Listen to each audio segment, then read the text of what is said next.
How to reset change oil NMAX version 2. Una, punta ka sa menu.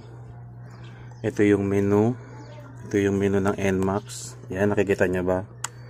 Yan ang menu. Dalhin mo lang siya sa trip. Yan. Tapos, pag nasa trip ka na, yan, nakita mo ba trip?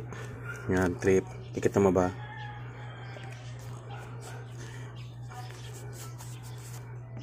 Yan, trip.